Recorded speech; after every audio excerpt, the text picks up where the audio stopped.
Hello, everybody, and welcome to Take Your Time, Persona podcast, where we play through Persona 3 Reload episode Aigis The Answer in real time? Who knows? I'm Tom Marks, joined as always by Jonathan Dornbush. Jonathan, how are you? Yeah, it's hard to say what is real time and what isn't with this DLC, so we'll say it was in real time. I actually played the entire thing today.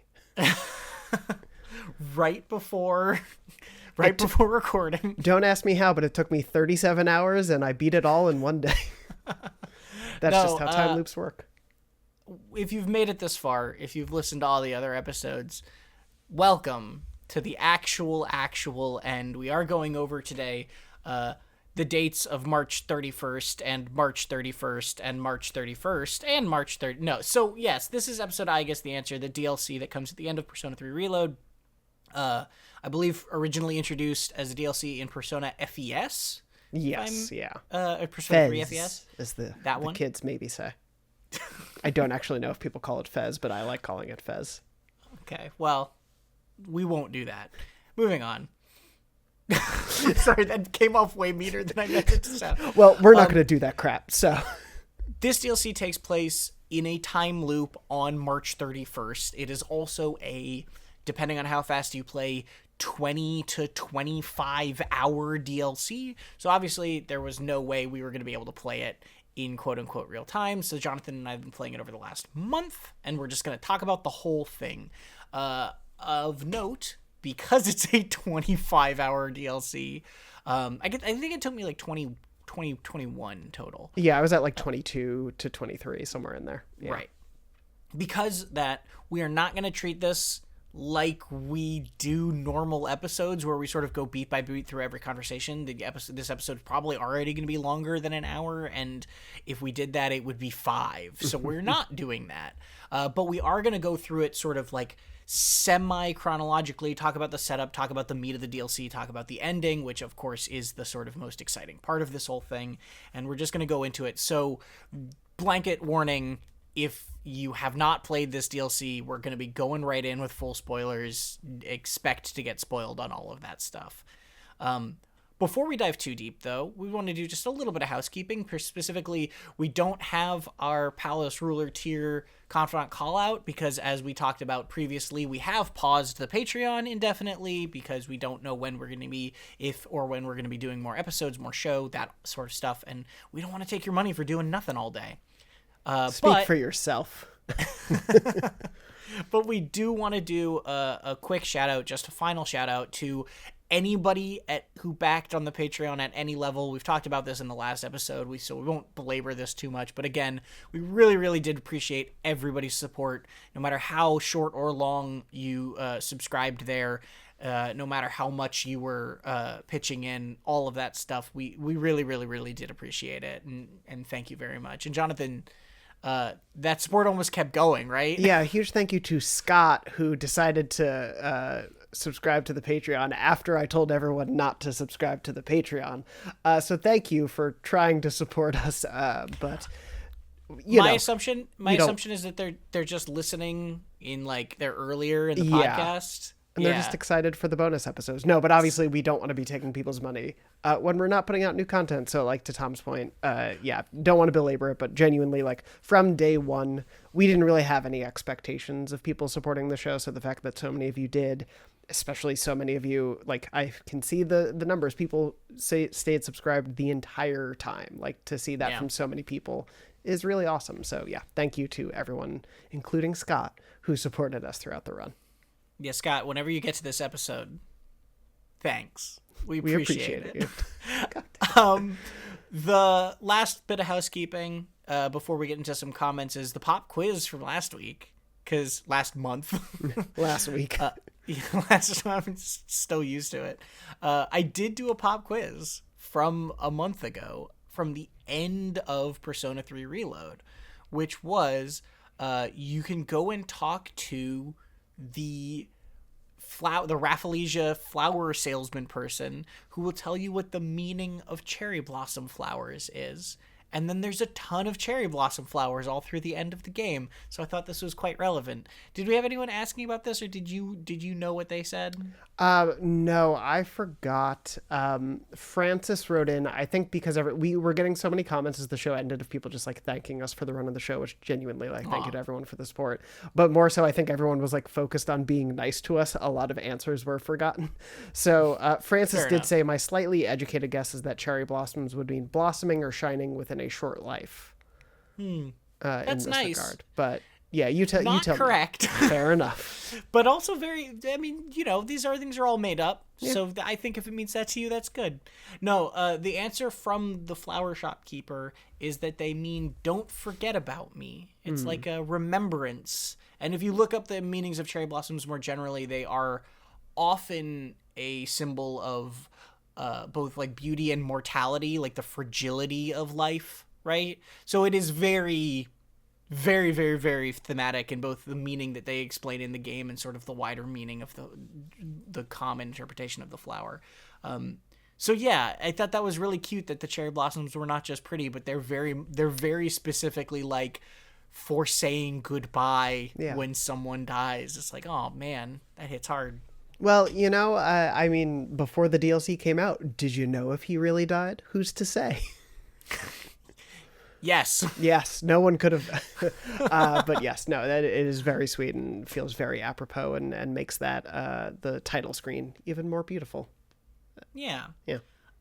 You had a couple comments you wanted to call out too. Yeah, just wanted to read a few from people. One, again, really appreciate everyone who wrote in with the kind words about the show and all of that. I did want to give a shout out to Dexter, who in the in-between time did write in, take your time 2026, because of course there have been the rumors that a Persona 4 remake like Reload is in the works. Wasn't the rumor like Rewind or something like that? Yeah, I mean, they gotta stick with it. That's the speculation. Yeah, so would be fun, but yes, I do appreciate that, and hopefully we'll see. It's kind of crazy because Golden is still so readily available for people, but we'll see what happens there. Sarah did write in and said, okay, last note, I started watching Severance from this show. It's so good. I need to now try The Leftovers, and I really gotta say, such a different pace of a show. So, like, I apologize if there's probably some emotional whiplash if you go between those two shows that we are not responsible for, even though we are. But yeah, I hope you enjoy if you watch. Yep. I will reiterate my recommendation of watch that show slowly. Yes, I would heavily agree with that as well. We got a lot of really fun comments. One quick one that I wanted to read just because I also don't know, slight spoilers, I guess, for Persona 3 Portable, but I don't know when you or I are going to jump into this. So this is about Maiko's father in the epilogue. Oh, okay. Who obviously gets mad at you for he thinks you're going to marry Maiko and all of that. Instead of writing in the diary that she wants to marry you, if you play the female protagonist, Maiko writes that she wants you to become family. So her dad, a grown, deeply divorced man, which Looney Luna 96 wrote this in, which I appreciate that description. A grown, deeply divorced man read that and then asks you, a 16-year-old girl, out on a date because then Maiko might like him more if you become part of the family. He then regrets what he says and runs away. So yeah, Father of the Year slaps his daughter and hits on teenage girls. Thank you, Looney Luna, for that. I did not know that context, and that is incredible. Woof. Yeah, never liked that guy, so glad that's true in any universe. Moving on from there, I just wanted to read, this was a very sweet, and I feel like so many people wrote in with really kind comments, but Maybe Maeve on YouTube wrote in, I've been listening to this podcast since episode 0 back in 2021, right after I'd finished Persona 5 Royal, and I've been here ever since. I started playing Reload right before y'all, and it unintentionally took me almost as long as you guys to finish, so it was really fun to listen to as I played. You've been in my top 5 Spotify Wrapped podcast for 4 years now, and I really love hearing your takes on these games. You're both so entertaining to listen to, and you seem like genuinely good people. Thanks for such an awesome season. I'm looking forward to the next. Take care. I'm so sorry to reveal that Tom and I are both just outrageous assholes in our day-to-day life. Tom, I think it's fair to say you and I are just constantly angry and bickering. No, I think if you went and listened to our other podcast about crypto and AI, you would really see how I don't even want to put that out there as a possibility. No. Boy. Thank you. That's very sweet. It's very, very sweet. And so just huge thank you to everyone writing in for appreciating the show, for being with us for the ride. And it's meant a lot. So thank you all. Yeah, it's been great. And I'm excited to wrap it up. So let's dive into it. Yes. Let's get into this podcast, or this episode. All right, we'll start it. Take it from the top. Real quickly, let's establish sort of the structure, right? The beginnings of this. It opens on March 31st, and the whole sort of story setup of what's going on. You're now controlling Aigis. There's a tease, right, with the anime cutscene at the beginning of the team fighting each other, but we know what happens, so we don't have to belabor that.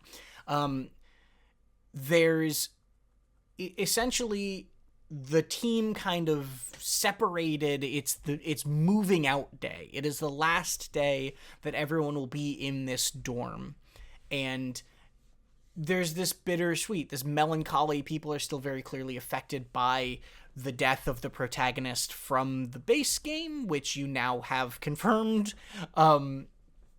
Mitsuru is taking all of the evokers back, right? Akihiko and Yukari aren't even there for this. They're off doing other things, and they're like not even making the time to be here. It's like a very weird vibe, and everyone is very separated. And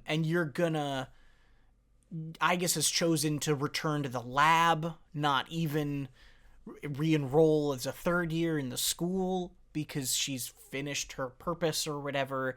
And they decide to have a dinner to celebrate. They're reminiscing, and then midnight hits, and there's this big flash, and the date doesn't change, and they realize they're stuck in a time loop.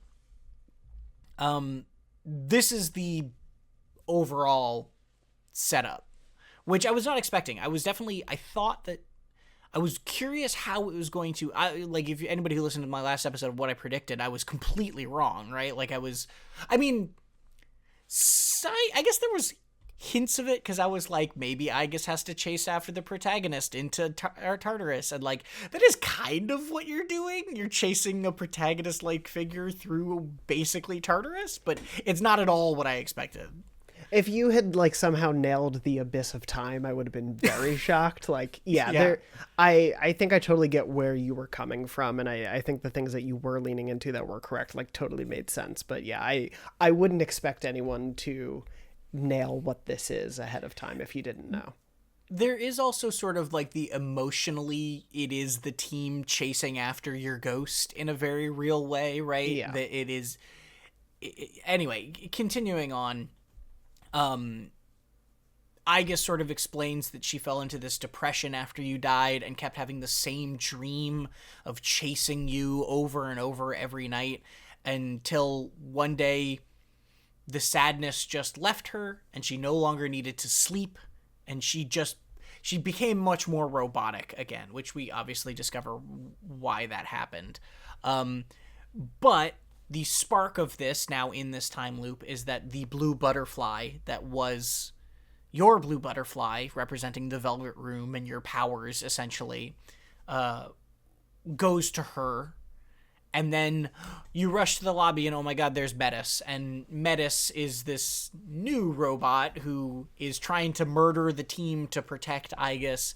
You do a simple sort of fight with her, and Aigis falls down and then wakes up in the Velvet Room. You do the whole Velvet Room stuff, and you have this long conversation where basically Metis explains the whole deal, where the abyss of time is beneath the dorm now. This giant door has opened up in the floor, which I thought was very funny that it's just in the living room. Yeah, I loved that. We can talk a little bit more, but yeah.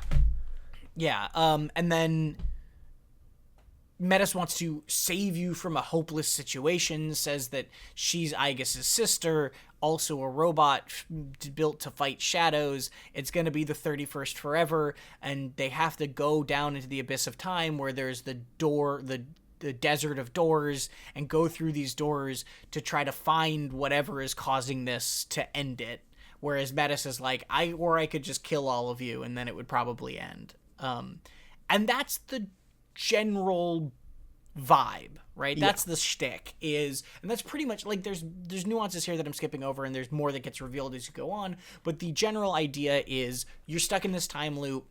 The shadow of you is running through this abyss of time. You don't really know what's going on, and you gotta just fight through what is essentially more Tartarus to get to the bottom of this situation. Yeah, it's one big mystery. I think the setup is really great. Like the sort of bombastic nature of this, the idea that what essentially has been the safe space as the dorm, for the most part, obviously, Ikutsuki not included, spying on everyone with cameras, it's been their home, and so to have it be disturbed in this way with the doors opening up and like this big massive destruction coming from below and having this new level and layer to it is really, really great. I think the setup of how everyone is feeling works pretty well. Obviously, we'll talk about it, I think, much more in length once we get to the end, but in the way that the main game is about death, this is about grief, and yes, it very quickly, I think, shows its hand at that's what it's doing, and not that I'm upset about that in any way, but that starts very early here, and if it's about grief, it's also about like what you do, not just how you grieve, but what you do as a person after you've lost someone, and the many different answers. In short, I like that it shows there are many different ways the team is grieving. Yeah, it is a pretty brilliant concept. Yeah.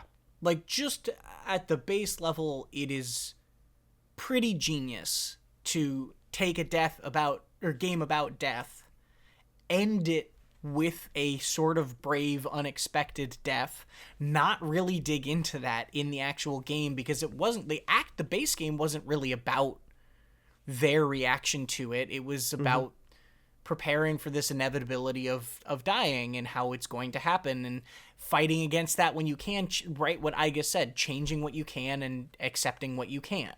And that is a really strong message in the base game. So I think it is genuinely pretty brilliant to have the post-launch DLC for that story be exploring, well, what happens after death, right? What happens to all the people who are left behind? What happens to how did they react to this? And you get a lot of really interesting, cool reactions throughout this whole DLC of Aigis going into this depressive state where she literally becomes more robotic to try to push it away.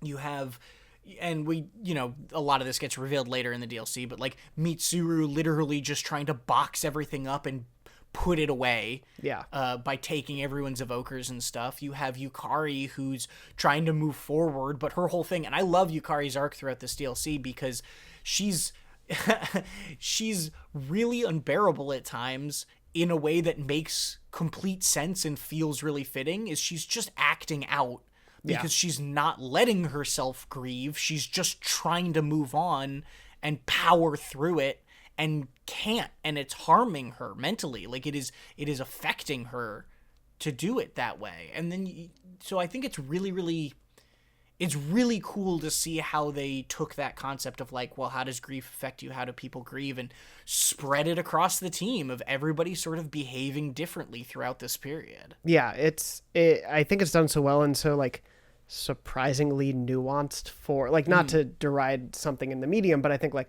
I would rarely expect the idea that like a post-launch DLC for a game that was made 20 years ago to even start to get at some of these things. So the fact that it did, whatever they may have built upon here, I think is to your point, a brilliant overall idea. I think we're probably both on the same page of like the overall execution is perhaps lacking. Like, yeah, keep going. I was just going to say, it's I have sort of like a longer tail thing that I'd rather say at the end after we talk through some stuff. But like, sure, man, do I think they really get at grief superbly well in this DLC. And what's interesting to me is I haven't dug too far into it, but I know we talked a little bit about it off air. One, I know that the answer was originally like very controversial. People really had a lot of differing feelings about it. It was very contentious. I admittedly don't know the full extent of things. one of them I know, and I believe it was somewhat addressed in the answer for Reload, was that the anger or the vitriol that Yukari shows has been somewhat toned down. Like, interesting. It was almost to, I don't know if it was an absurd level, but it was to a level that made people like hate the character. Really interestingly. And I haven't played it, so I can't compare, but I do wonder how much of it was, people not wanting, maybe at the end of the day, the idea that like the protagonist actually died, and to, there is a world where this DLC is the gang gets back together and they somehow revive the protagonist, or like, they do a big hurrah. Like, there's a world where that happens, because that would make probably some fans happy. But I think the fact that it's kind of about how damn messy it is to live after someone you love dies, and how you react to that. When it touches on that stuff, it's so good. When it's just 25 hours of more combat, less so. But anyway. Yeah, so we're dancing around it. Before we get to that, I do want to talk on one more thing, which is Metis specifically. Yes. Yeah. Metis starts as this character that the group really doesn't trust, does not. Metis is like very hostile to them, doesn't really understand what's going on, the dynamics, and turns into this character that's actually very, as they say in it, very childlike, very naive about the world, learning about the world. Obviously very mysterious, because you don't know why she knows all these things and where she came from and yada, yada, yada. But that all gets revealed, obviously. Yeah. I really like Metis as a character, generally speaking, except for the fact that then once you get into combat and walking around stuff, she has one thing which is, I'll do anything for my sister, and she says that a lot. Yeah. But her learning about the world and the team learning about her, I do think is like enjoyable within that. Yeah. Well, one, I love her mask. The like butterfly mask is real cool. Great design. Excellent design. What was really funny was my fiance was watching me play a little bit here and there, and sort of noticed especially the like character portrait on the side when you're in combat looks a little bit like the protagonist and like the metaphor protagonist. Like, it's one of those, man, Atlas loves their blue-haired protagonist. But there is, when Metis is dealing more in the wider aspect of things, I really enjoyed what they brought to the table. But yes, there is a lot of it where it is just, I'll do anything for her. Like, I need to protect my sister at all costs. It's very much that trope over and over, which, can be a lot. So let's stop dancing around the elephant in the room. Let's dig into the actual meat of this. So once you get into the Desert of Doors and the Abyss of Time, pretty much what the mass majority of this game is Tartarus grinding. Yeah. For lack of a better way of putting it. The Abyss is structured the exact same as Tartarus in that you have floors, you have breaks between them, you have boss sort of harder enemies in between some of those floors. You get to some sort of conclusion thing, little bites of story in between, and then you continue working your way through this. There are seven doors. So, yeah. Each of which gets a little bit longer than the last, although that caps around 30-ish floors, I think. Yeah, it never gets Tartarus actual length, thankfully. Yeah. So that's the majority of this game. It's like a few hours of story at the beginning and a few hours of story at the end, and then 15 to 20 hours of just going through these floors. Yeah, with like 30 seconds of story every 3 to 4 hours.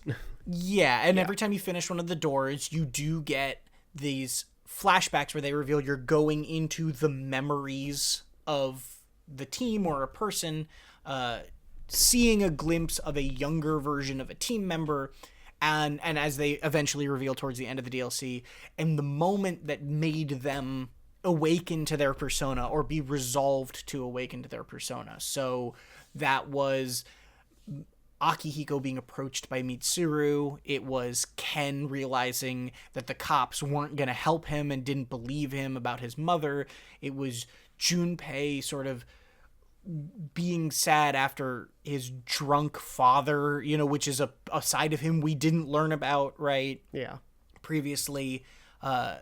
there's so these are like really nice little stories. They're not super thick, I guess is the right way to put it, but it's really cool to see like the moment Yukari got the letter from her father that comes up in the base game. That's neat to see that. Yeah, I loved each of those scenes. You're right that it's not 20 more minutes of story in Revelations. It's usually 2 or 3 minutes, but they're really well done, nice encapsulations, and they were definitely like the carrot on the stick keeping me going through each doorway for sure. It's really wild to see Mitsuru that young, right? Yeah, when she that was awakened. cool. It puts getting a little bit of the glimpse of the Kirijo group and the history of that is cool.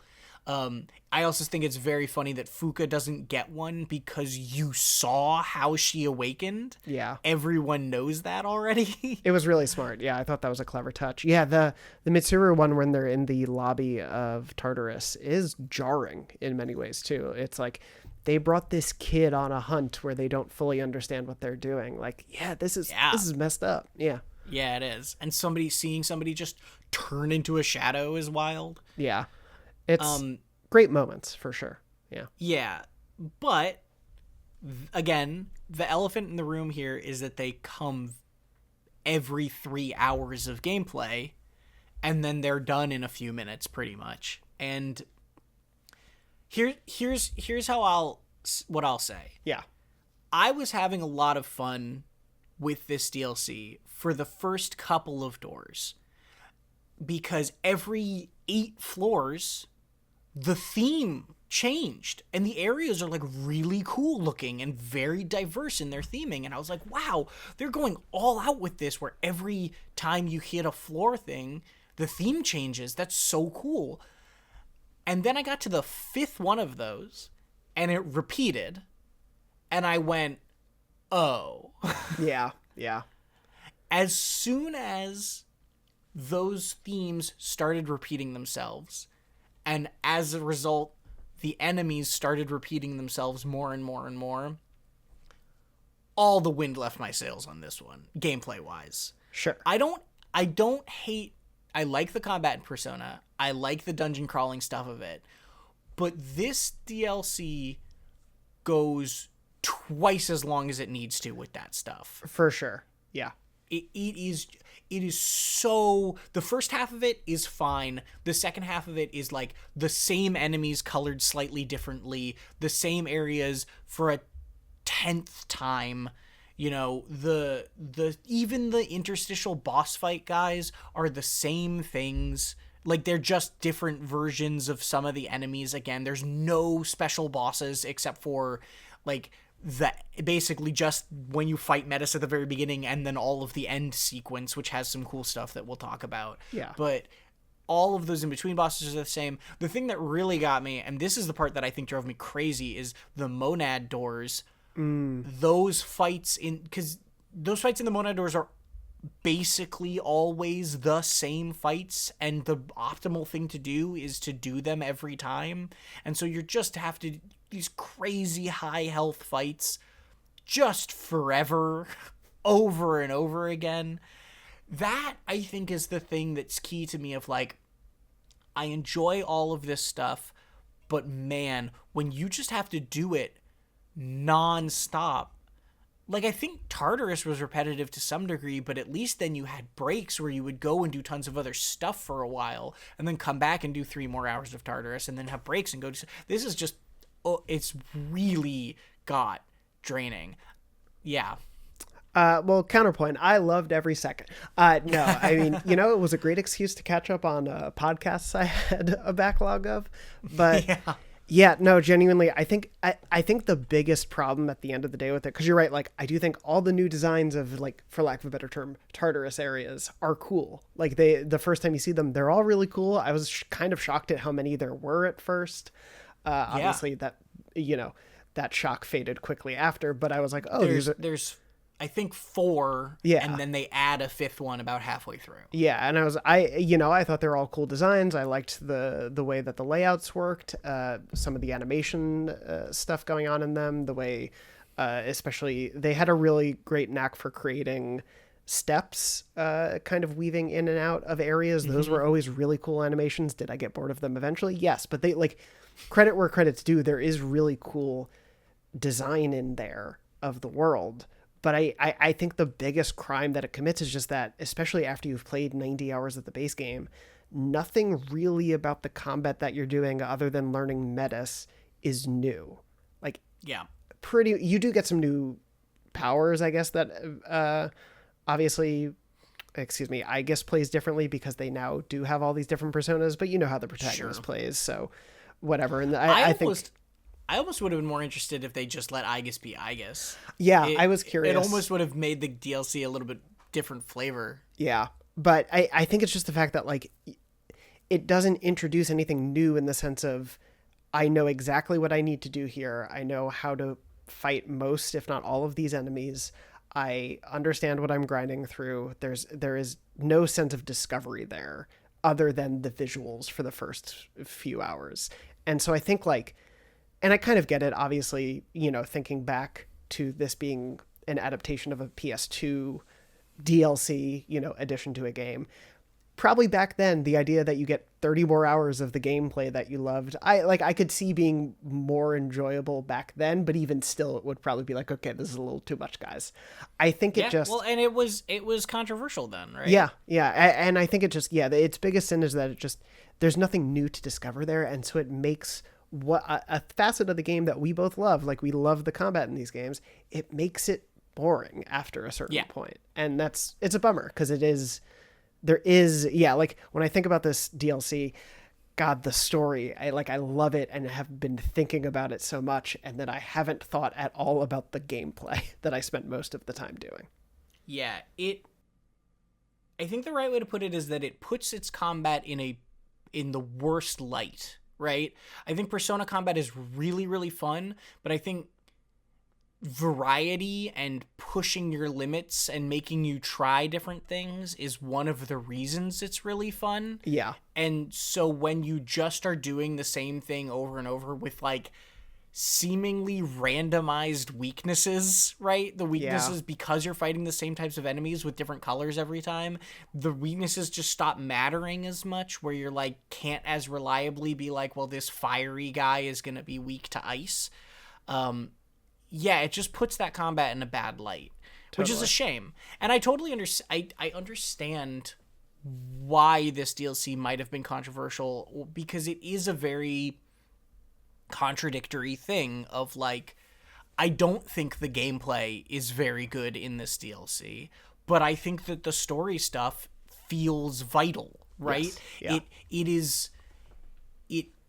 I can understand someone playing, like, can I be real? Yeah. If I wasn't doing this for the podcast, I might not have finished it. I agree. Sorry, I just knocked something over on my desk. No, I 100%. I think I might have tapped out about halfway through and I can just watch a YouTube video. I 100% would have gone and watched a cutscene compilation had we not been doing it for the show, which is a bummer to say. Like, I don't want it to be the case. I think it is just, man, at the end of the day, I didn't need 20 more hours of combat that didn't show me anything new about that combat. Like you were saying. Yeah. I locked in with a certain team early on. Who was your team? It was Aigis, Metis, Yukari, and Koromaru. Okay. That was me too. That was my exact team. God. It was like I had a healer. Metis is great when you're able to shift to them, obviously, and they do some really good physical damage. And then Koromaru has multiple things, and he just was like a good balance for damage. And so, I was like, I don't need anyone else for anything. I just figured a way through. And even more specifically, like, because it's shorter, there was far less incentive to keep everyone leveled. Yeah. Because you just hit one of those clocks occasionally and then buff 2 people, and then the next time you hit a clock, you'd buff the other 2 people, and that kind of kept everyone mostly in line. And it's a good thing we both had Metis. If you didn't have Metis on your team and you let that person just not level, and then you got to those arena fights at the end, oh my god. Oh, that would have been a nightmare. I'm sure someone's done that. I'm sure someone got themselves in a bad position. Especially a thing also that I think trivializes it is the setup, which there's some good stuff I think we can talk about there. Like, I do think there are neat ideas in the way that this time loop presents itself. But essentially at any point once you are able to get a teleporter up to the main area of the Desert of Doors, you can leave and just get everyone back to full health and full SP. And there's no, because it's one day, there is no knock-on effect of that. You are just free to get a free boost. So I would always play to the point where I maxed out my Arcana cards and got everything up a level, and then would just leave at the next teleporter so I could reboot it and try to get another before I finished an area. So I was, I got up to King or whatever very quickly for Arcana cards. It trivializes a otherwise very interesting aspect of Persona. Yeah. And in the same way that Strikers did for Persona 5, where like Strikers, you could leave the jails anytime you wanted and just heal back up and then go back in, and it was basically no reason not to. In this, your theurgy bars even transfer over, so the only real thing you're losing if you've made it to a permanent teleporter is your Arcana cards, and that's basically it. Yeah. And then you can just go to Paulownia Mall anytime you want, which we won't get into the logic of this is Paulownia Mall in the past, but also now there's a flower shop there. Yeah, we don't have to get into that. At an indeterminate point in time, you can go to the mall, and it was fun to kind of go into the shops as I guess. Like, I did just enjoy that from a, what if scenario, but it's a fine setup in that regard of like, you can just go to the mall, don't worry about it. Speaking of that just made me think, and I will forget this, I do really like Aigis's battle mode setup. Like, the armor, I just think like it's so funny that it's like, I'm ready to do this, and then like it's completely unnecessary. Like, it doesn't actually change her really. I hated it. I just think it's so funny that they're like, we're gonna make her a tank. Yeah, like, I didn't hate it in a serious way, right? Sure, it did not actually actively bother me, but it's so funny that they're like, we're going to make you play as Aigis the whole time, except for some reason she's got engine blocks stuck to her back for the whole game. Yeah. Okay. I expected it to be like she's going to run fast or like something crazy. Like, I'm blanking on his name, but the guy from My Hero who has like the booster engine jets in his feet. Yeah. Just the idea that they basically like plunked some metal on her and it's like, okay, you go more powerful now. Yeah, it's very silly, but Tenya Ida. Yes, thank you.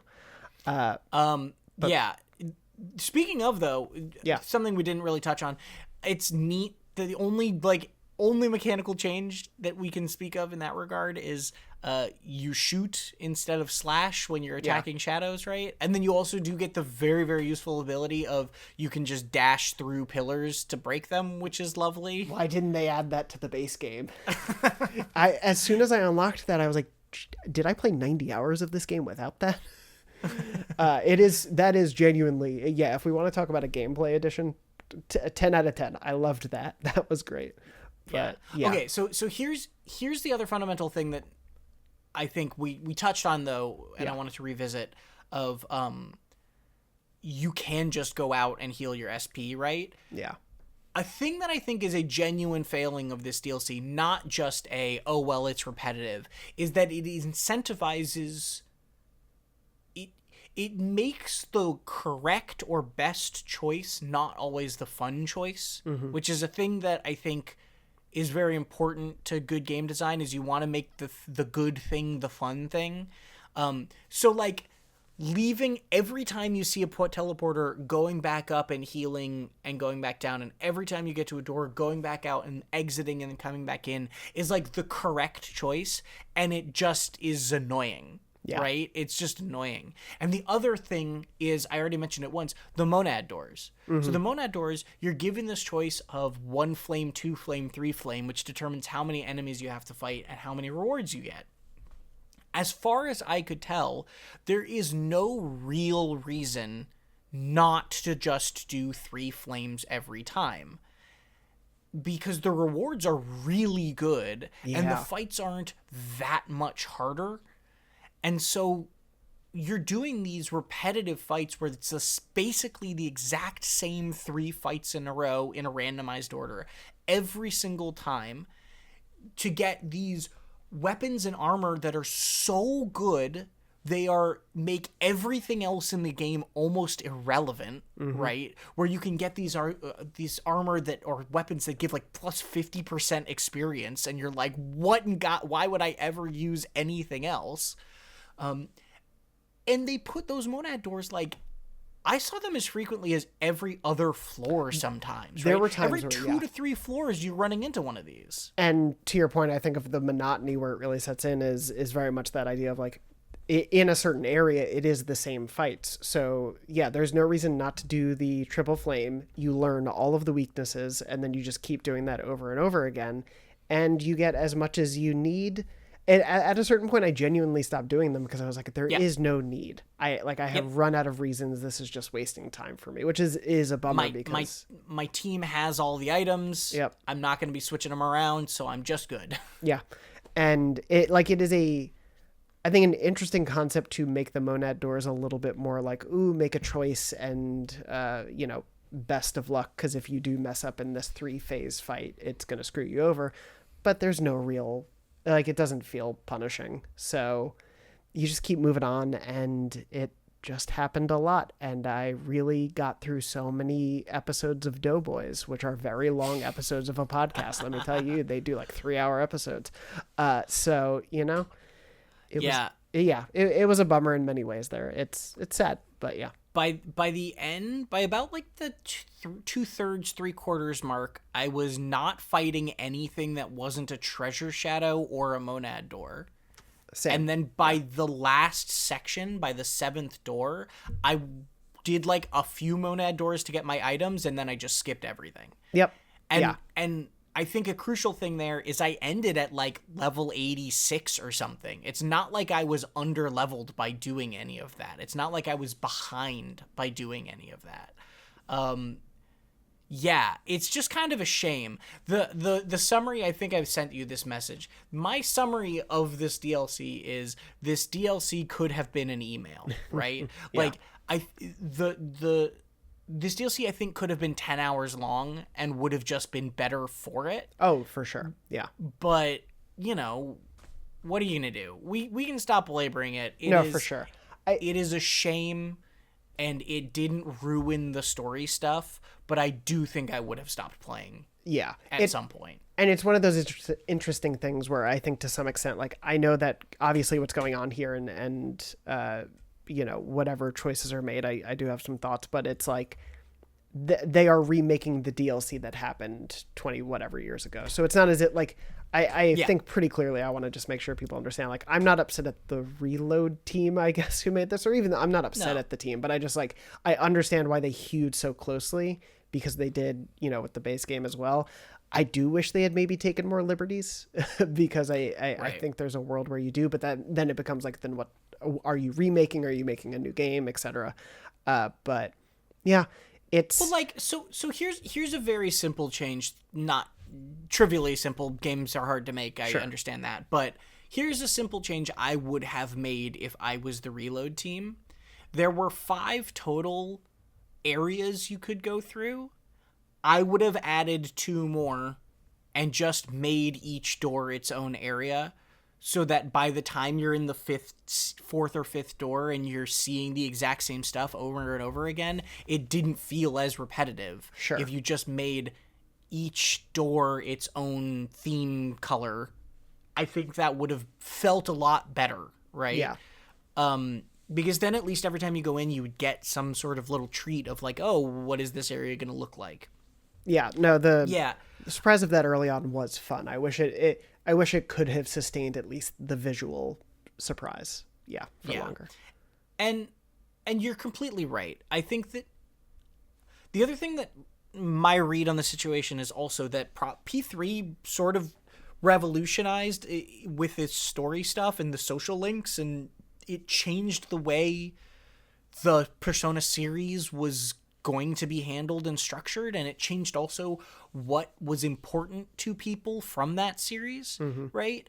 And I think back then, hey, 20-30 more hours of randomized RPG dungeon is not like a bad proposition on paper. Totally. Right? Yeah. But from my perspective, Persona became a series where the gameplay became secondary to the story once you introduce social links and once you introduce this really heartfelt story and that sort of thing. And so it's kind of carrying that baggage of, well, that's not quite what I'm looking for from this series specifically anymore. And then I also think that, decade and a half or whatever it is of the roguelike genre exists now. And we have tons of examples of games that can do randomized dungeons that you're running through over and over and over better than this. Yeah. And so we have a point of comparison of like, well, this, what was novel at the time is not novel anymore. It totally, yeah. It's like, I realize some of the irony of complaining of the idea of like just having to do the same fights and the same things for 20, 25 hours. I have played 150 hours of Hades, but right. That game finds so many ways to feel fresh. And I think, obviously we're dealing with something that was architectured and designed so long ago. And I understand the desire not to want to rock the boat too much in terms of alterations. Completely. There. So, yeah. Yes. You also do get some social stuff we should mention. At the ends of floors. The one part of this game's economy stuff, because I do think that the Monad Doors made the whole buying and selling things slightly irrelevant. Twilight fragments are actually very hard to come by in this. And making sure you have enough of them to get those really good chests at the end of an area it was like a fun little mini game, because you did get these items that you then took back upstairs, and you would have these little social scenes that would unlock the characteristics of different party members. And those scenes, again, weren't voiced, nothing major in them, but were nice little bits of, hey, here's a little check-in with a character on how they're feeling about some of this stuff, tie those scenes into some of theirs. There were none that were like so remarkable to me that I think they stand out in my head. For sure. But they were nice. They were an attempt, again, to get you to break up some of that combat with these scenes of a little conversation here and there. And I was really, really glad to have those at least. Yeah, on the first part of the economy, I will say, like, to not totally backtrack, but on the idea that like I wasn't playing very differently here, or didn't feel like there was anything new. I wouldn't say it qualifies as something very new. I did feel like I was actually fusing equipment and things more at Polonium Mall than I did in the base game. I just found whatever I was able to amass let me make a lot of really good stuff this time around, or at least you get a lot of materials from those Monad Doors. Yeah, especially once you are getting Arcana cards that are giving you more things from when you're breaking stuff, and then when you have the ability to just run around and knock through things. Like, I could fuse so many great weapons and equipment, so like I found myself doing that a little bit more, so I will give it credit for at least making me engage more there. But yeah, to your point of the character bits, it was a little bit of sort of the oasis in the desert of doors. Like, I was happy to have these story moments, and so it was just nice to interact with those, even if they weren't earth-shattering revelations about these characters or really moving their characterization super forward. It was a way to refresh the characteristics, because I guess we didn't really mention up top, as you mentioned with your level, you do get knocked really far down in terms of the level scaling. You're re-upping the levels of everyone's personas. Characteristics have to be regained. It is sort of a very much like a mini Rush version of the main game in that regard. I was a little bummed by that too. I was specifically annoyed that basically you're just unlocking all of the same stuff again. Yeah. Like, if your unlocks had been different, I would have been more, like, if it was a new theurgy or like new character, something like that, I would have been a little bit more into the idea that they are starting from a lower level and working back up. But I understand that as well, because the DLC is standalone. You don't know when somebody's coming into it. You can't really they do look at your file for your persona list or whatever, but your summon list. But I get why they didn't bring your exact stats over or something, but it was like a little bit like, okay, Metroid, calm down. I get it. I lost all my abilities. Yeah, at least it's funny though that I guess I forget if because I played the beginning of this when it first came out, and went on with it for a little bit as we were playing through. I forget how it's set up, or do they explain it? Because in my head it's sort of like oh, because they had their memories reset and everything, they still kind of, they lost a little bit of it because they haven't been practicing as much, I guess. Yeah, that was the explanation, was that they're all out of shape and haven't been doing this for a while. And it's because at this point it would have been like, 2 months or whatever, or like 3 months. No, 2 months, because January 31st. So it would have been 2 months since they'd been in a fight, right? And so, that was the explanation, was that they all were out of shape by 70 levels. It happens, they had a lot going on. I missed 2 months at the gym and I feel like a dummy, so I get it. It happens. But yeah, I don't really know how much there is it's weird because it's like I don't know how much there is left to say about the vast majority of the DLC. Well, so let's get past that. Yeah. And let's get to the actual, where the vast majority of the actual interesting content of this DLC actually is, which is the end of the game, the last 3-ish hours of it. The entire time you're chasing, and which I think we can safely say you and I both liked a lot. The ending, yes. Yeah, I loved it, but we'll talk about it. I don't know if I would say it was worth the 15 hours of grinding to get to it, but it definitely was worth getting to, if that makes some sense somewhere in the world. Anyway, you're chasing this shadowy version of the protagonist the entire time who, what could they be? Who are they? And nobody knows that it's them for some reason. Did they all drop their glasses? Like, are they all Velma apparently. in Scooby-Doo? Anyway, you get to the end, the last door. You get Aigis's. They've been piecing together like what these memories mean, what this place might be. There was Fuka mentions that, which I thought was interesting, that Ikutsuki's notes, the Kirijo group knew about the Abyss of Time, and specifically they knew that the Abyss of Time was created because the Tower of Tartarus came out of the earth, and all of that material had to come from somewhere. So the abyss is like the cavity underneath, basically, that all of this stuff came from, which is a funny sort of fantasy explanation for it. And the Kirijo group just thought that whenever Tartarus went away, probably the abyss would go back to normal, and clearly it didn't. Well, it wasn't like the Kirijo group was really on the up and up with everything, so they were not very on top of things. Yeah. So they basically, what you learn is this place exists because of your regrets, because you're all holding on to regret and holding on to your memory of this person and not wanting to lose them, and so you created this time loop because you didn't want time to go on. You didn't want to go to April 1st when everyone was moving out and the group was gone and everything was over. And so subconsciously you all just locked yourselves into this repeating prison to never move forward.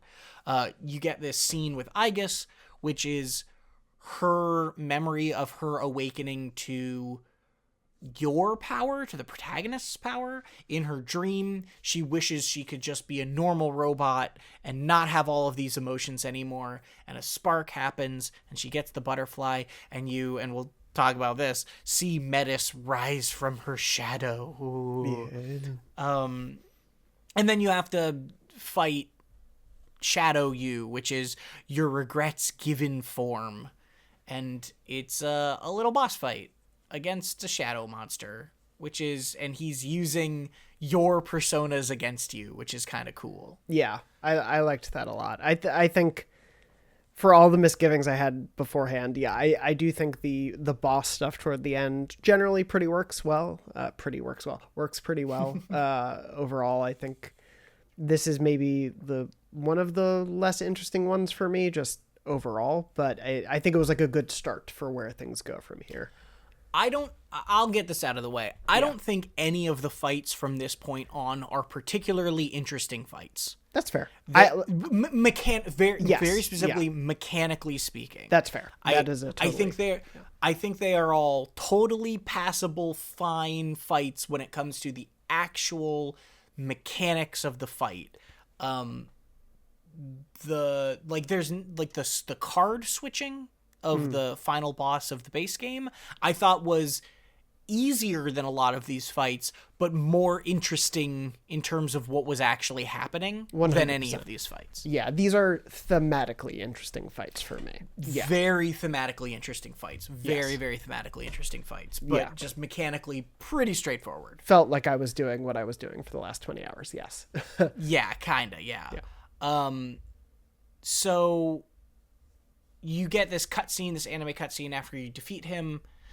He dissolves into blue butterflies. Oh, and this is where Mitsuru says, "Oh, well, that was just a shadow," and Metis explains that personas and shadows are the same thing, and is like, "I thought everyone would have known that already. Why did you guys not know that?" And they get each of them get a glowing key, and they say that Metis, who knows way more than she should, says, "Hey, that key will let you leave, but you all got to use them, and there are 2 doors you can go through. You can go through the main door, go back to the present, and time will start, and it'll be great. Or you can go into the protagonist's room, and instead you will go back to the past, just like when you go to Polonia Mall, but you'll be trapped there. The key will stop, the abyss will go away, and you'll just be in the past." And so literally it's this choice of moving past your regrets or being stuck with them, right? Trying to fix your mistakes or moving on past some great tragedy. So you go back to try to discuss because immediately gets heated. And the way the battle lines are sort of drawn, this is a really good scene. I don't know if you want to talk about this in general, but this is the scene of the team fracturing as they talk about what they should be doing. Literally the room around them is cracking with these glowing cracks that Metis explains everything's becoming unstable, and if they don't decide soon, it'll all fall apart and they'll never be able to get back. Yeah, I want to just firmly shake the hand of whoever made this scene. Like whoever wrote this thing, I just kind of want to give you a big hug and damn, I love this scene. The scene is just, in terms of, especially when you think about the way that this DLC is about grief, the way that everyone is arguing is, I think just, it feels like the thesis statement of grief affects everyone differently. We are literally telling you how grief can affect people differently, but it's really interestingly done. And seeing, I think like this also really encapsulates so well Yukari's anger, like when she bubbles up in this conversation and is like, I don't want to lose him. Like, if I have the chance to fix that, why wouldn't I? Like, that's crazy to think there's another solution. And that is absolutely a totally justifiable way to feel about losing someone you love, in the same way that Ken is like, I don't want to betray the sacrifice they made. They would want us to keep pushing forward. I feel a debt to do so. That's completely like everyone is understandable, even if you don't agree with them. I think everyone here is very, very understandable, and I'll stop hogging the mic in just a second. The one thing I do want to say too is something I love about the scene too is I think it speaks so much to something we talked about in the base show, which was, you know, seeing these characters grow and mature in so many ways. And like Junpei is a voice of reason in this conversation. He's the voice of reason. Yeah, like he is the most sensible about things and just wants to do right by the team and by the protagonist, and is kind of trying to get everyone to the logical, like, hey, if we work through this, and to some extent you could probably ascribe it to the idea that depending on your universe, he lost his beloved and she never was revived and came back from the dead. But you know, I didn't think about that. The fact that he is acting that way would be unfathomable at the beginning of the original game, but really does work for where he is there. It's great. And also, it's also interesting because his position of just like, let's calm down. Mm-hmm. We shouldn't fight about this. And Yukari's counterpoint of like, no, you need to have an opinion, right? You can't sit this one out. Like, even that is a conflict that is interesting and compelling on both sides, right? Yep. Like, you aren't ultimately asked to make a choice, right? You aren't literally asked, do you want to go back in the past, like in like a functional mechanical choice in the game? But I was thinking about it the whole time of like, well, what should we do? Because they've created an incredibly gray situation where there isn't really a right answer and no one is right or wrong, and everyone is sort of just lashing out because they don't know what to do, and they know they can't reconcile any of this because no one is right or wrong. And that's so interesting.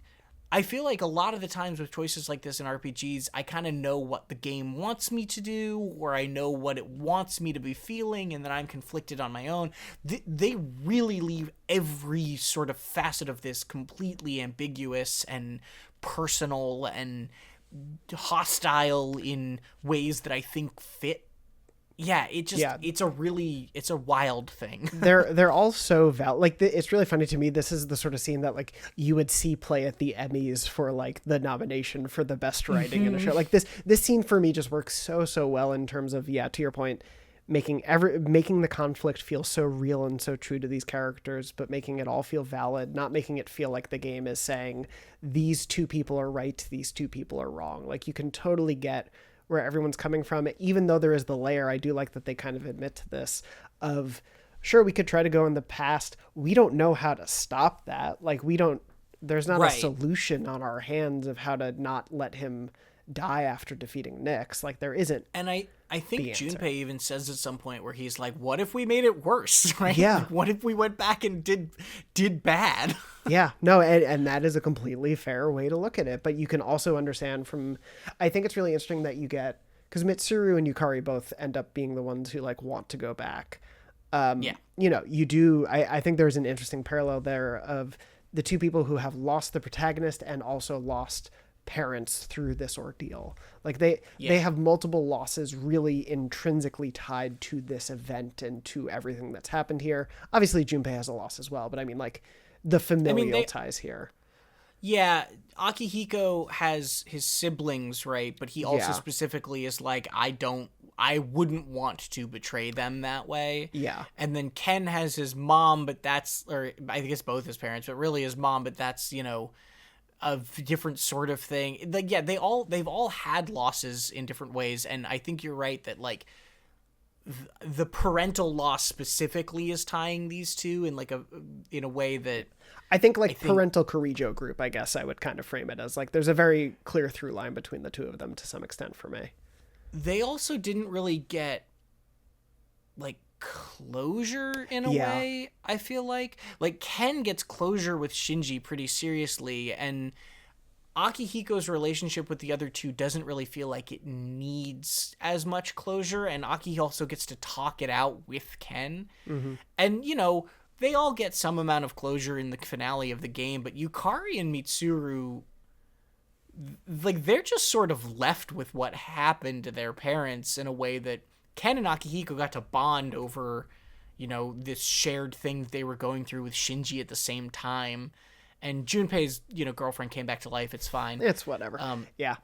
But it is... It's all very messy. And I think to some extent, it also shows the idea that, honestly, if they put almost any person on each side of this argument, I think there is a reasonable way to see them have that argument. Like, I could very much see them be switched and it kind of still work. But yeah, I think the way the battle lines are drawn here is done really well. I genuinely, like, this is...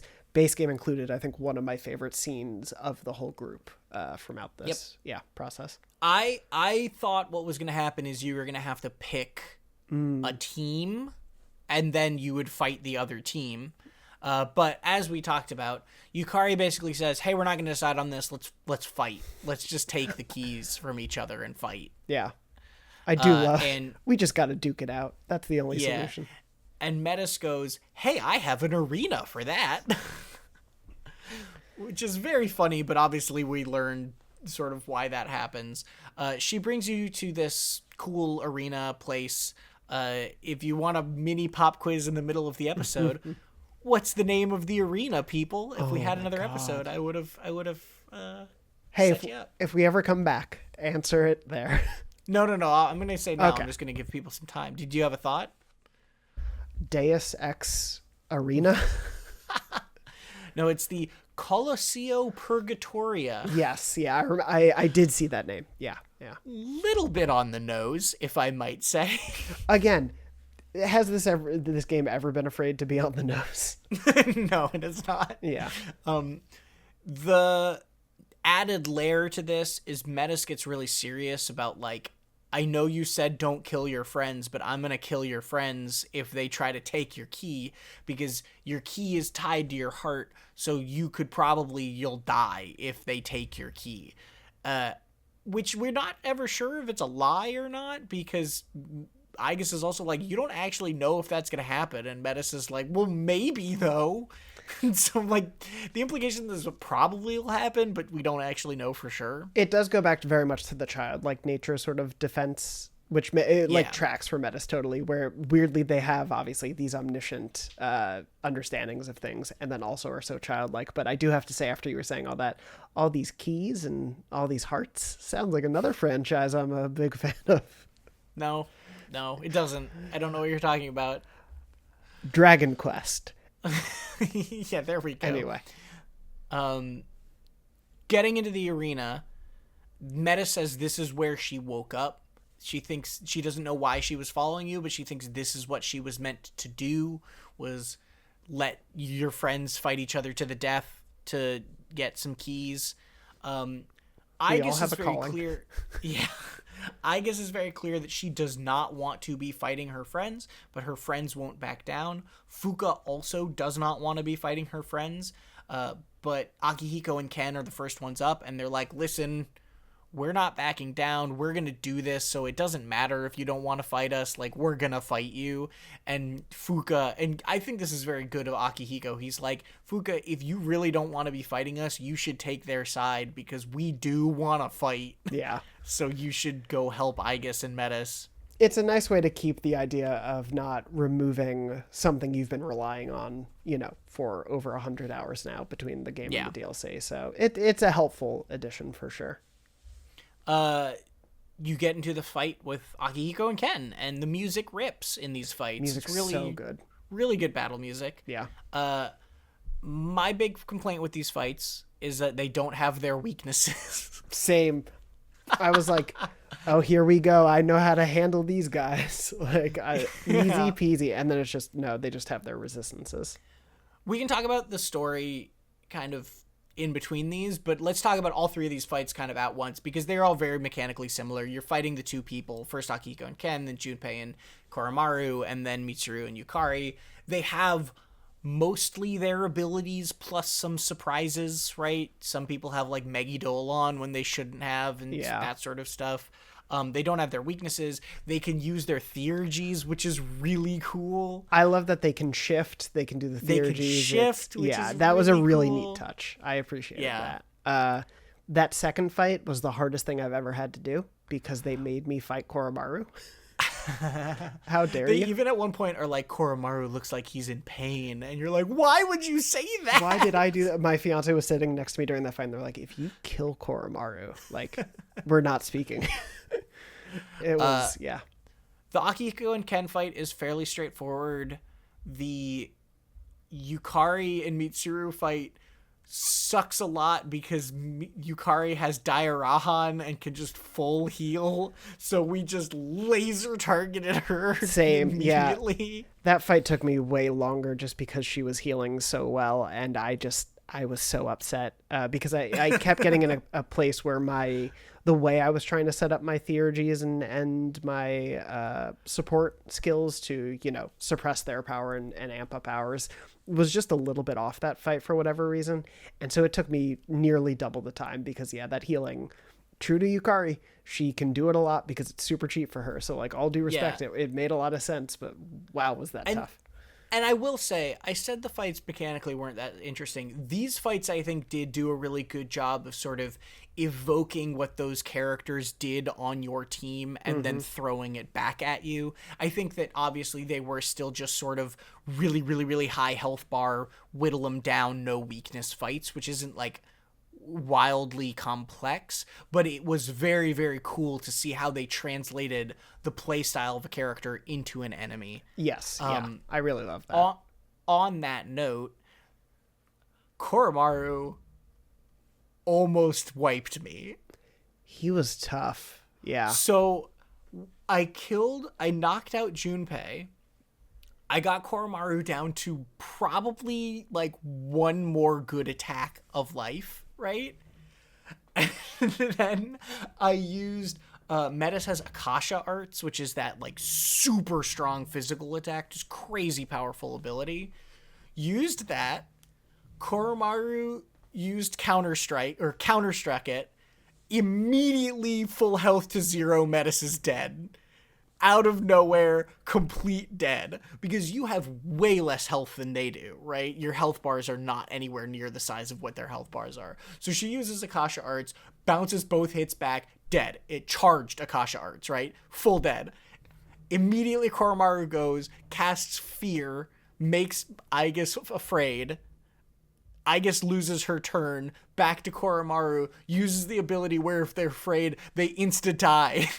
A homunculus sacrifices itself, and then I poke him and he dies and it's over. And it was like, oh my god, in one turn, I went from this game's over, one more attack, to Metis is dead, Aigis had to use homunculus not to die and is also stunned, and you're like, what the heck?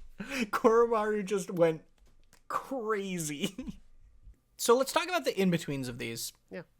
So you beat Akihiko and Ken, they get sucked up into this like red and black flame and go onto torches, and Metis says they're still alive, but they're not going to return to normal until the true key is forged, and they'll be fine unless the torches burn out first. So basically she locked you into this situation where now that you've started fighting, you have to keep fighting, or else if you lose, you're going to die, and if you don't keep fighting, you're gonna your friends will never come back. And so she's really locked you into this situation of like what she wanted you to do, which is combine all the keys for yourself.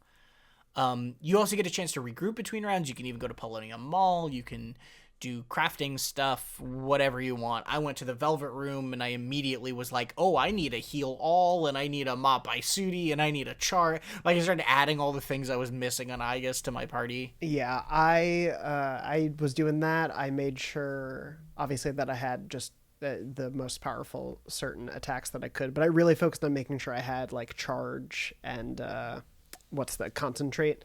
Made sure I had someone who had those along with like really powerful spells or physical attacks of each. And yeah, it's a good chance to regroup, but all you can really do is just make sure you have the most powerful stuff on you, because it's a whittling down affair each time, pretty much. Yeah, it is.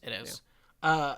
Then we get to after Junpei Koromaru's fight, where we get some juicy story stuff here. Aigis says, I'm just not going to fight anymore, right?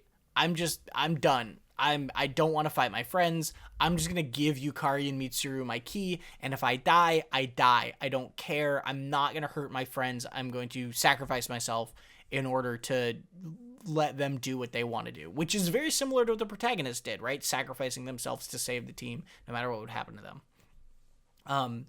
Metis sort of breaks down, says she doesn't have any memories. She just woke up knowing that she had a sister who would die if she didn't do anything. This is what she was meant to do, was protect her sister, and she needed to do something about it. She just had, like, that was her driving force. Then she thinks that the power that she got, that Aigis got, the power of the Fool or whatever, to let you use multiple personas, is what leads to the wielder's death, right? And Metis says, I wish I could die instead, and doesn't want to be left alone, and starts really crying. And Aigis feels bad about it, thinks about the situation, and thinks that, like, either fixing the past or letting go of the past isn't the right way to think about the choice that they have to make, is what she comes to the conclusion of. And then you do the Yukari and Mitsuru fight. Yukari, there's a specific moment of this where Yukari says, you've really been acting more like just a robot, like when we first met you, Aigis. Oh, and we didn't mention, Aigis has been having trouble understanding Koromaru since then, too. Right, yeah. And says, I thought you were just going to give us your key and give up. That's what you would have been doing. But this is more like you actually doing it, or actually being a human, by wanting to do this fight and not back down. So you do that. You get the keys from them. Fuka gives you her final key. They combine, all your friends come back. And then this is where you kind of have the break with the rest of the team coming back together, where Yukari really breaks down at this point, just starts crying like crazy, and says, I just wanted to go to the past because I want him back more than anything else. I don't care about anything else. I just miss him. Yeah. And I want him back. And this is where you really start digging into, like, Yukari just didn't let herself grieve at all. She just thought, I can just power through it and it'll be fine. And she did not grieve, and she just pushed it away. And when she was given an opportunity to fix it, she just wanted that opportunity. Totally. And I think for me, obviously can't speak to how it was presented in the original version of this, but at least here, the way that she conveys that through her anger and frustration throughout the game, and especially here, feels very true to life for me. Like, I have very clearly seen people grieve this way, and it felt very natural. And I was taken aback sometimes in these last few hours, and I think how incredibly salient it gets at the idea of how weird a struggle it is to grieve, and how it can be so varied for people, even if it's the same person they're grieving. Like, it can be a very different experience person to person. Yeah, I agree. I think, obviously, I don't know how she was in the base game, but I think that I said it up top, I'll say it again. I think she is, her behavior is off-putting throughout in a way that feels intentional and logical. Yes. Yeah. Logical in the illogical way that our human brains handle tragedy, right? Yeah. You know, it doesn't need to make sense. I understand it. Mm-hmm. And I'm glad she has this moment where she just breaks, because it lets you go like, oh yeah, she's really going through this still, right? Yeah. Mitsuru, comforts her, says she has to face the pain, not because that will make it go away, but because it never really will. And so if you don't face it, you're just going to be hiding it from it forever. And they both sort of made promises to themselves for him about different things. Mitsuru wants to be there for Yukari, like Yukari was for her, right? Previously. And it's a very nice moment. And then Aigis sits down and says, I don't want to use the key, and this is where you now find out you're not actually making a choice yourself. I don't want to use the key to go back in the past or just move on. I want to first learn what actually happened. I want to learn how the protagonist used his power to save the day, and figure that out before we actually make our choice. And everyone agrees this is a good idea. And they realize, well, all the other doors that led to past memories have gone away, but the one at Polonium Mall is still there. So, maybe there's still an enemy we need to prepare for, but we can use our willpower to make that door lead us to whatever that memory is. And that's their plan. Our final battle. Yes, exactly. Very, very not subtle about this is the end of the game. Yeah. You go through the Polonium Mall door. It leads to a giant door that's in the desert of doors. You go through that door, and you are in that expanse of stars from the end of the base game, which is really cool. I liked that moment. Same. Yeah, I think it's a really great setup, and where this all goes is very interesting and wild. But yeah. Yeah, so let's go through this. We are going to go through this a little bit more precisely because it's the whole end of the game. So you get an anime cutscene while you're in this Sea of Stars where you watch the protagonist do the thing, sealing death away, or so we think. Sealing death away, and then he's on this giant door that is the seal. It's like a stone version of him, literally on a cross. You're Jesus. Yeah, it turns out you're Jesus. Thorns. Just super, super Jesus imagery here of sacrificing yourself for the greater good of mankind, which is pretty wild. I was honestly, I was like, I guess this is a Christian god then. Got it. Good to know. No, but it was very much, oh, there we go. There's, Jesus. Got it. Yeah. So it's explained that you used your own life essence to create the seal, which meant that somebody says it must have found his answer to life and had no regrets, so he used he used the last bit of energy you had to keep the promise to everyone to meet you all together. So you get this very sort of, hey, if you didn't figure it out, this is literally what happened, and it's very explicit, which is fine. I'll be real, a little more explicit than I needed. I kind of liked the ambiguity of the base game a little bit. Yeah. And this is very much, here is what happened spelled out. Yeah, I would say this is the part of the story within the DLC. Like, as much as I really, really love the character work and some of the story stuff as it relates to the group, this is the part I cared the least about. It just, like, I definitely agree. I didn't need this. Yeah, I don't mind it, but it's also like, yeah, I get it. We got it already. Yeah. The part that is interesting here is that Metis is like, well, Nyx is just the god. Death is natural. There's nothing, like, Nyx wouldn't be malicious normally because Nyx hasn't had a seal for thousands of years, forever, so that shouldn't be necessary. Then you get another anime cutscene of a giant horrible monster attacking the door and trying to pull you down, the protagonist down, and it's revealed that the seal isn't holding Nyx back, it is holding humanity's subconscious desires for death, which from reaching out to contact death to pull death in to kill all of us. So basically this idea of, like, a really grim idea of, like, well, everyone at some point has thought that death would just be easier than whatever horrible thing they're going through, or or that death is appealingly simple, or whatever sort of very dark thoughts are associated with this, eventually all culminated and manifested in calling Nyx to us to just end things, which ties into this whole idea of the cult and people's sort of subconscious desires for this thing. It ties into Persona 5, right? Yeah, or Persona 5 ties into this of, like, spoilers for that game, humanity calling out for some other entity to make life simpler for them, right? Or whether in this case it means literal death. So a very, very, very grim idea of, like, death was never the enemy.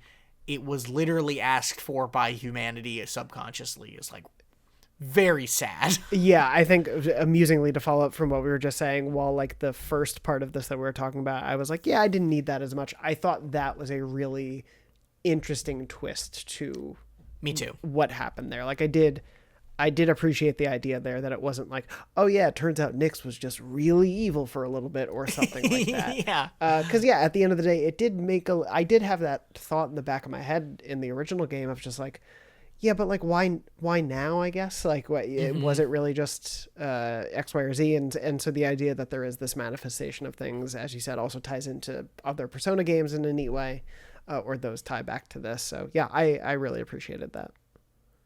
Yep. And then the monster turns and looks at you, this horrible horned monster of, like, a half man, half woman fused together into a creepy bull thing, and wants Aigis' power, and so you fight it. And my only literal bullet point note for this fight is pretty normal fight, too much health. I'd agree. Honestly, like, I don't want to belabor the point too much for this fight. Yeah, it went on for too long. It was whatever. I think the story stuff around it is much more interesting. Yeah, it is, like, basically the like, if you had to go to, like, a Costco and buy boss fights in bulk, this one will last you. Yeah. Yeah, it's just like a normal, it's like a very standard, like, checklist boss fight of, yeah, it's got a bunch of health, it's got a lot of abilities, it does a move where if you can hit it enough times, the move gets interrupted, but if you can't, it does a big attack. It's, like, very sort of straightforward in that way. Yeah. It has a few phases, so it's like resistances change, Yeah. Yeah. It's fine. It's fine. Yeah. The design of the enemy is really neat, and the story stuff around it is really cool. The music's good. Yeah. Yeah, the music's good. it's just like it's a final boss fight. It is a final boss fight. So you beat this thing, and Yukari now says she understands your protagonist's choice, because he knows he couldn't stop death. He couldn't change anything if people are just going to keep calling out for it. And they accept that they can't change the feelings of the whole world, but Aigis says they can. One by one, little by little, they could change the feelings of the whole world. And there's also this nice moment where Yukari basically acknowledges and recognizes that, yeah, part of her bad attitude was that she was just jealous. She was just mad, like, why did you get his powers instead of me? Which takes on different meaning if you sort of assume that Yukari is the dateable choice. Sure. The canon dateable choice, right? That's what I was thinking that a lot throughout this DLC is, like, at least for me, I know some people I think consider Aigis even the romantic canon to some degree, but I do definitely feel like there is a strong candidacy here for the idea that, like, Yukari is the kind of original pairing for you and the protagonist. Yeah, and even I think it's important that those two feel like the two front runners. Yeah. And so there is tension here. Yeah. In that. Even if you don't, specifically subscribe to one or the other of those opinions, there is tension here from them both having very kind of more intimate relationships with the main character than some of the other people you could date. Yeah. What's crazy is if you dated just someone outside of S.E.E.S, they just are standing outside frozen outside of the dorm, fondly looking inside the window, just like, oh, I could have been part of this. Yeah. Oh, well. Well, we had to fight your girlfriend choice and my girlfriend choice on a team. True. So yeah, there you go. Oh boy. Anyway. So yeah, you go back out to the lobby of the dorm. You use the key to go out the front door, and before you do, Aigis starts talking to you and says, hey, the answer to life was the friends we made along the way. Pretty much, yeah. It says Aigis' answer to life was friendship and making these connections. And so you go through the door and, oh, you're all in the Velvet Room, which is a very fun twist, I thought. I loved it, yeah. Igor's like, man, I just wanted to say goodbye to you, Aigis, but I wasn't expecting literally everyone else to come along, but yeah, cool. I do appreciate that they're all just like, what is happening here? You know this guy? Like, this is not weird for you the way it's weird for me? Okay. Yeah. And they don't remember the Velvet Room. I think only Aigis remembers the Velvet Room. Yeah. But Metis is there too and says, yeah, you can keep protecting the protagonist like you promised you would do by fostering more connections and making more people. The more people you make positive and change their thoughts on life, the smaller that monster will be when it comes back to eat him or whatever. Yeah. And then you learn the sort of twist that you probably saw coming at this point, which is that Metis is actually part of Aigis. She is the part of Aigis that she wished away in that dream, saying, I just want to be a robot. And then all of her emotional stuff, all of her that side of her was shunted into this other robot that is Metis, which explains why she's hot-tempered. It explains why she has the Orgia mode.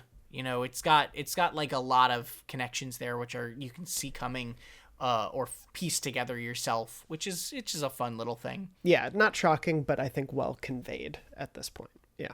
Yeah. And then she merges back with Aigis, and who suddenly feels very, very tired because she said she hadn't had to sleep since she made that wish. And she starts just bawling because she's really tired like he was. And she says, oh, I'm going to die now because I found my answer to life and I have this ability, and this ability just kills everyone who has it. And now I'm really sleepy. And she just bursts into tears, and everyone gets really scared that the same thing is going to happen to her that happened to you. And then you all fall asleep. And the butterfly says, like, across, you can be with him now. And Igor's like, you've reached the end of your journey, and doesn't respond to her question about if she's going to die. Oh, man. I was prepared to be real upset, let me tell you. I was going to say that would be a choice. It that would be a yes. wild choice. And also does not bode well for anybody else who works with Igor. Holy heck. No, yeah. If I knew what happened here and I ran into that guy, I'd be like, you can find someone else. I quit. Yeah. Not for me. So everyone wakes up in the lobby on April 1st. They're free. The day is it's the next day. Hooray. But Aigis won't wake up. And so everyone rushes her to the diagnostics chamber in her bedroom. Fuka starts looking through at her and says that her synaptic circuits have been completely burned out. And everyone's like, oh, so she's just full dead. And at this point, I was like, wow, they really killed her. And then she wakes up, which is a lovely little twist. She's human. Yeah, she's like, actually, she doesn't need them. She's a real boy. Yeah. Very much that vibe. Yeah. And she repeats this quote that I think she says earlier, too, of strength of heart when united is barred by no door, which is very cute. Yeah. Because you go through a lot of doors in this DLC. So many doors. And then this is where Mitsuru, I mentioned earlier, gives everyone their evokers back, says she was just trying to bury the past. And then you get the next day. You just jump to the next day, basically. Yeah. And Aigis decides that she doesn't want to go back to the lab. She wants to keep attending school. She was just didn't want any part of it. She thought her role was over previously and that she had nothing to do, so why would she go continue living life? But now she's found her purpose again. She knows that she wants to be friends with people, and she it's nice. It's sort of a predictable happy ending in that regard, but it's nice that she does that and comes around there. Yeah, Mitsuru's like, cancel my fancy limousine. We're not going to the lab. We're going to party as friends. Yeah. Yeah.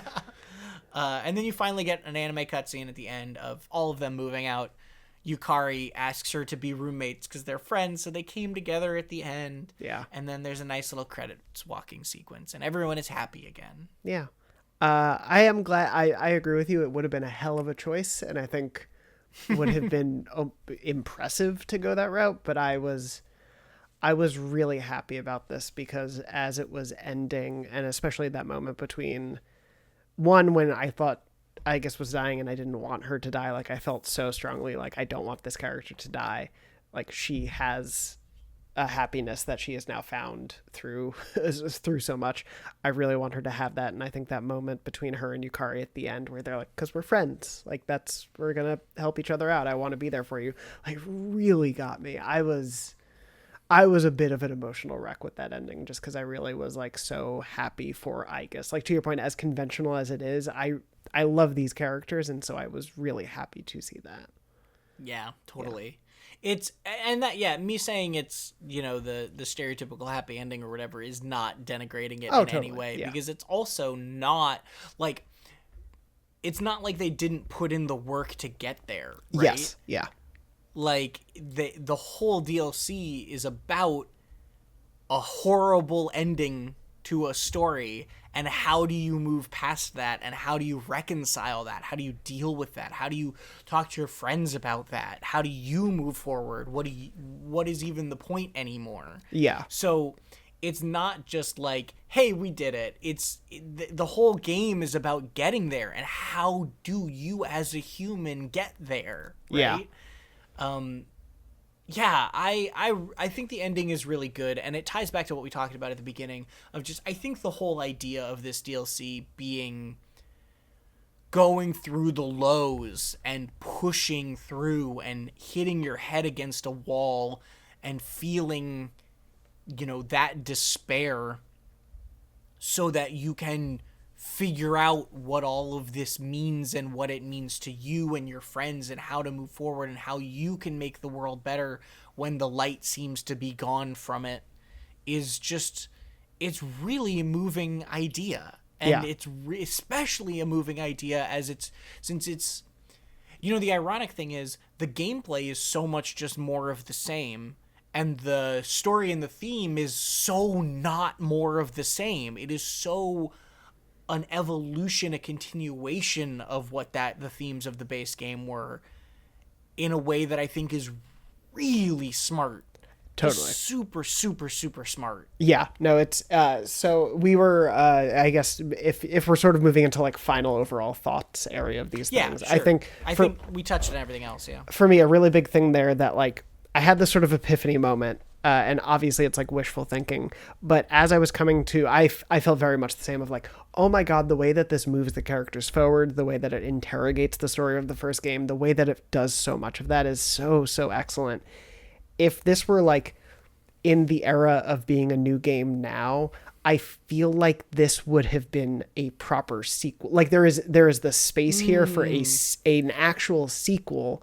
And honestly, like the framework of it, and maybe it's like a shorter version, kind of like in a Strikers way, but there is a version of this where it's like, if you fleshed out the main chunk of gameplay more, if it was a little bit more diverse, if it was more interesting, if there was maybe a little bit more side stuff to do, there is a world where I think like the story of like a part 2 being about grief to this story about death would have worked as a really good just sequel to that game. Mm-hmm. And obviously the DLC is sort of that in a way, but like I just kind of had that moment where I was like, damn, if this were new now and they were like Persona 3 2, like they did that thing like they did with Strikers, I'd be like, yeah, that would make total sense for this story, because it does feel the way it centers, I guess, the way it creates this new level for them, but then also is so much about what is going on with this group, I think really would have worked well. And it bums me out that I think that there is that lacking element of it when it comes to the bulk of the gameplay just being more of the same, where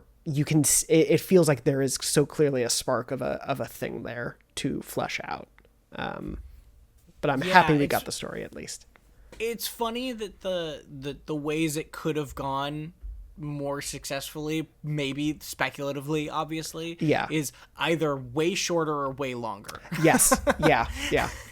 It needed to go one of those two directions. Totally. It needed to be way more feature complete or an 8 to 10 hour version. And it would have been really. Yeah. I agree generally, and I think that that's why I, again, understand why this one might be a controversial one. It does make, I think, a lot of really bad mistakes in its structure and very, very few mistakes in its story. 100%. Yeah. It's so impressive. It is, and that's why, like, when people say like this feels essential to the story, I'm like, yeah, it kind of does. Again, nothing about like what you did in the finale of the last game feels like I didn't really need to know any of that. Yeah. But the journey of the characters really feels important. And I will also say it does a good job of like, I still think if you didn't know this existed, the end of the first game would hold up, in my opinion. Totally. Yeah. Just as like them happy and you passing out and sort of that being the end of some sort of story and moving on feels like a very bittersweet, peaceful ending that fits the themes of that game. And what this adds to it, I think, is like, it's an impressive thing in that it doesn't cheapen that ending and it also adds so much to it. Yeah. It's like a very impressive line to have walked with this. Yeah, that is a very tough thing to accomplish, because so often I think, like, to be fair, it sounds weird to say, but like, obviously you die at the end, but sort of the like happy ending, like you won, the team is safe, the world is safe, all that sort of stuff. Like the idea of this happy ending, often when a story tries to do like what happens after the happily ever after is never as interesting. But I do think because of the way that this so directly gets at the idea of like, yeah, this group of teens just lost someone they loved after fighting to save the end of the world, that's gonna mess with them, and we're gonna really put them through it. Really works here. I have one final unrelated to the plot or anything thought. Please. But so when you finish the game, like the main game, the title screen changes. And can I tell you, I had like the most existential moment looking at that title screen. It is, for anyone who didn't see it, or obviously if you did, it is the outside of the dorm. And you're looking at this dorm. And I just had this moment, and I think it's really because of the way we've done the show, is I went, I have spent a year in that building. Like, I have lived with these characters in that home for over a year. And, like, I just thought it was really impressive, the idea of, like, what virtual spaces can mean, and like the idea of in real life, like you come to love a space, and like I've moved so much in my life and I always feel this bittersweetness of leaving a place that I have all these memories in. It's like that building, I have so many memories from that building because I like this cast so much. And it was just a very weird thought of I started to think about other places in games that meant a lot to me. And it was just this really neat idea of, because it's such a recurring motif and such a core element of where you live in this game, I had this like kind of really emotional moment of, it was so nice to see that as the end screen, because it was the home for this game. And it was nice to have it encapsulated there. And it really hit me. And they're moving out. Yeah. We're all moving out. Yeah. It really got to me. I had like I shut the game off or I just had that play in the background as I kind of just stared up at the ceiling for a little bit, like, damn, I'm feeling something. That's nice. But yeah, it was That's sweet. Nice. Yeah. I want to read a thing before we go. Please do. Of this message. to the message from Michael. Oh, please do. Yes, that was really funny. Your former oh no, I guess you never worked We never with him. worked together. My coworker who reviewed episode Aigis and Persona 3 Reload for IGN, Michael Higgum, who said, big brain take when I was talking about this DLC with him after I was complaining a little bit. He said, big brain take, the elongated dungeon crawling and repetitiveness is supposed to reflect the theme of Aigis going through the motions forever until she finally has a breakthrough. My response to that was nah, but the funny thing is, but like, I do think I don't know if that is intentional or not, but I do think that is a interesting read on the game for sure, of this idea of, like, you know, in the same way that like S.E.E.S is about literally overcoming a mountain and throwing yourself at a problem over and over and over again until you can get over it, and that's both story-wise and mechanically the theme. I think that this game, I don't know if it was intentional, but if it was, that's pretty brilliant, that like they're literally putting you through purgatory as you bang your head against a wall trying to go through this stuff. And I don't think that makes for great gameplay, but it is very interesting if it's intentional. No, totally. I would say, to your comparison, that mountain is a lot more fun and interesting to climb than the Desert of Doors. But I had a very similar thought as I was playing. I was like, oh, this is, purgatory. This is dealing with grief. It can be repetitive. It can be frustrating. You can feel like you're thinking in circles, all this sort of stuff. And I do think there is definitely some intentionality there. Like I wouldn't, sure. How much, I don't know. But I do think at the end of the day, however fitting and apt that intentionality is, it doesn't forgive the idea that, like, I wish I was having a more fun or at least engaged time throughout all of that. So I think that's where it falls apart for us. But I do get where he's coming from. And I do think, for a game and a DLC that have so clearly been about their core themes, it would not shock me if that was in their mind as they were making this. Yeah. If that was... This is going to sound mean. This is going to sound overly harsh. I don't mean it as harsh as this is going to sound. If the intention was to make the game not fun because grief isn't fun, I respect that commitment to the bit. For this show, that would be very apt. I don't think that's, to be clear. No, I don't think it was not. You know what I mean? Yeah. It's just No, anyway. I totally get what you mean. But yeah, it's God, yeah, the ending gets me so much. I think it is essential for someone who enjoyed the base game to at least experience this story. But yeah. Yeah, it's pretty cool. It's pretty cool, and again, man, in the scheme of DLCs for games, like, this is, again, mechanically, gameplay-wise aside, one of the more interesting things I have ever seen a DLC attempt to do or say. Yes. Right? Yeah. It is really, really matters. Oh, absolutely. It really matters. And I think, I'm interested to eventually explore how this impacts Golden. But obviously the template that was set here, we have seen somewhat reflected in Royal, because obviously Persona 5 Royal had an additional chunk of content, added to it. And similarly, that digs into, it's not just more of the game, it is digging into themes of the game and sort of expanding on them in a similar way. Yeah, it's interesting to see. I know people are sort of at a place where they're like, I'm glad this was DLC and I didn't have to buy Persona 3 Reloaded, but yes. Yeah. I do appreciate that. I'm still, I mean, this is a whole different tangent.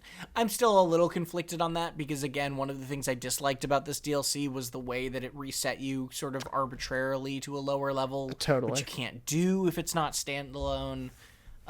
So there are pros and cons to that sort of method, but we can talk about that whenever P6, oh God, I gotta come up with a word.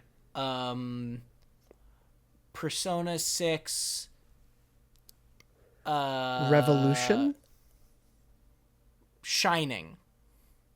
Just Shining? Okay. Persona 6 Shining. That's what I'm going to say is the expansion that's going to come out in 2020 7 holiday. It's cute you think there's going to be a 2 in that year. At the rate we're going, but here's hoping. Here's hoping for it. Well, you know.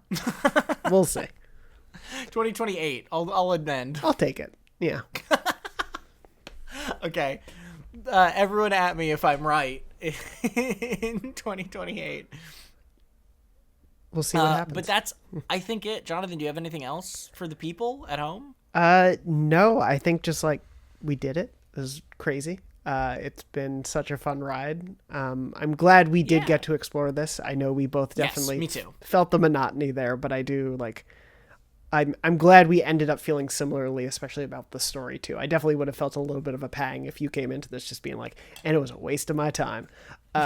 So, I'm glad we got to talk through all that. And it has been such a fun experience to get to do this with you for the last 4-ish years. So yeah, what a time it has been. Yep, I agree. Well, I think that's it, people. It's been a ride. It's been a joy, Jonathan. Love doing this with you. Absolutely. Gonna miss it. Like we said, we don't know, indefinitely not doing anything. There's a chance that we'll come back for a P4 remake at some point. There's a chance we'll come back for a P6 something at some point. Who knows? But definitely don't count on it anytime soon, right?